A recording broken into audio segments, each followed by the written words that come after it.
안녕하세요 여러분, 브릿지 이용환입니다. 지난 영상으로 저희가 최근에 가장 핫한 단지였던 잠실의 리센츠, 엘스, 트리지움, 레이크 팰리스까지 소개해 드렸는데요. 저곳들 집값이 34평 기준으로 1년 만에 10억 원 가까이 올랐습니다. 집값 상승폭이 가팔라도 너무 가파르긴 하죠.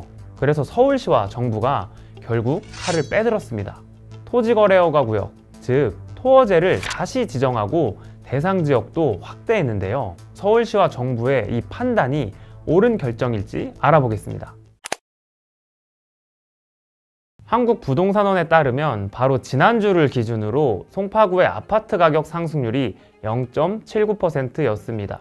잠실이 속해 있는 동네죠. 2018년 2월 첫째 주 당시 최고 상승률을 뛰어넘었습니다. 3월 들어서부터 폭등 수준으로 집값이 올랐어요. 또 강남구 상승률도 0.83%, 서초구 상승률도 0.69%로 아주 높았습니다. 올해 초까지는 분명 강남권도 가격 상승률이 보합세였거든요. 그런데 오세훈 서울시장이 지난 1월에 토어제 해제를 검토한다고 밝히면서 강남 3구의 경우에는 아파트 가격이 다시 상승세로 돌아섰습니다. 그러다 잠실, 삼성, 대치, 청담동 이 잠삼대청 지역의 토어제를 해제하고 나서는 이제 가격이 쭉쭉쭉쭉 올라갔죠. 잠실도 평당 1억 원 시대가 열렸습니다. 최근에는 노원, 도봉, 강북구 같이 이런 노도강 지역에서도 하락세가 끝났습니다. 집값이 이렇게 급속도로 오르다 보니까 서울시도 아차 싶었던 겁니다. 오세훈 시장이 토어제 해제를 검토하겠다고 밝힌 게 1월이고 실제로 푼 건 2월 12일이거든요. 그리고 토어제 해제가 집값을 부추겼다는 지적에 서울시가 반박 자료를 낸 게 3월 9일입니다. 그런데 반박 자료를 내고 10일 뒤에 다시 토어제를 지정했습니다. 대상도 강남 3구와 용산구의 모든 아파트로 확대를 했어요. 지금 영상 표출 바로 전날인 24일부터 토어제로 묶인 동네는 전세 끼고 매매를 하는 갭 투자가 금지됐습니다. 무조건 매수자가 아파트에 들어와서 살아야 하고요. 또 구청에 각종 서류도 내야 하는데 이 과정도 참 까다롭다고 합니다. 앞으로는 대출도 까다로워질 것 같습니다. 금융당국이 이제 지역별로 대출 신청 건수를 들여다본다고 했는데요. 다주택자에 대한 주담대를 금지하고요. 투기 수요에 의해 과열 우려가 있는 지역은 다각적으로 가계대출 관리 방안을 마련하기로 했습니다. 정부는 또 집값 추이를 보고 추가 대책을 내놓을 수도 있다고 밝혔습니다.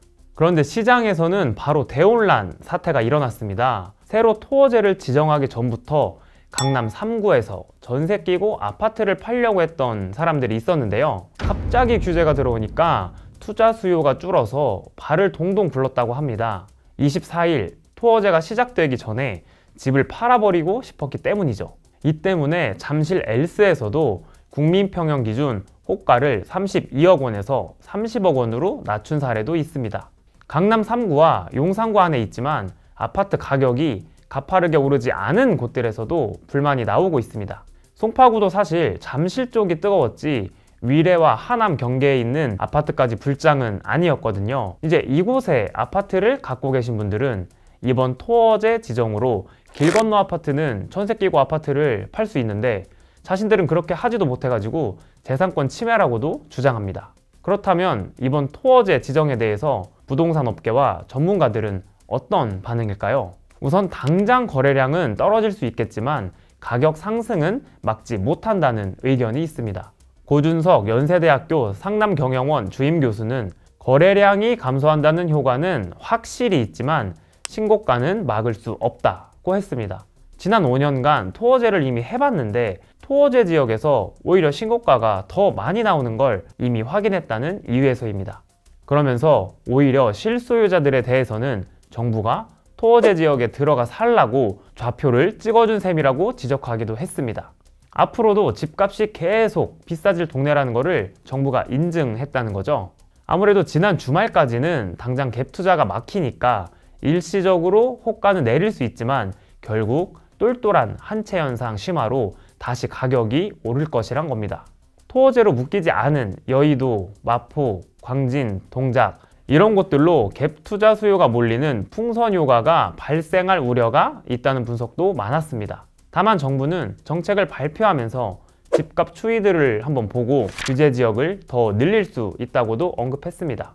강남권의 전월세가 이제 어려워지면서 인근 지역의 전월세 가격 상승이 불가피하다는 목소리도 있습니다. 함영진 우리은행 부동산 리서치 랩장은 오는 7월부터 스트레스 DSR 3단계 시행으로 차주별 대출 총액이 줄어들면 매입 수요가 임대차 시장에 머물면서 임대료가 꾸준히 상승할 것이라고 내다봤습니다. 전문가들은 서울시와 정부의 이번 토어제 지정 확대에 대해 대부분 부정적인 의견을 냈습니다. 당장 막을 수 있는 건 거래량뿐이고 오히려 다른 지역들로의 풍선 효과만 더 커질 수 있다는 우려 때문입니다. 사실 시간을 되돌려보면 이런 토어제 재지정 사태를 막을 수 있는 순간이 있었습니다. 올해 1월에 오세훈 서울시장이 토어제 해제를 검토하겠다고 밝혔을 때부터 강남권 집값 상승폭이 가팔라졌는데요. 이때 좀 더 추이를 살펴본 후에 토어제 해제를 결정했다면 어땠을까 싶습니다. 여기까지 브릿지였습니다.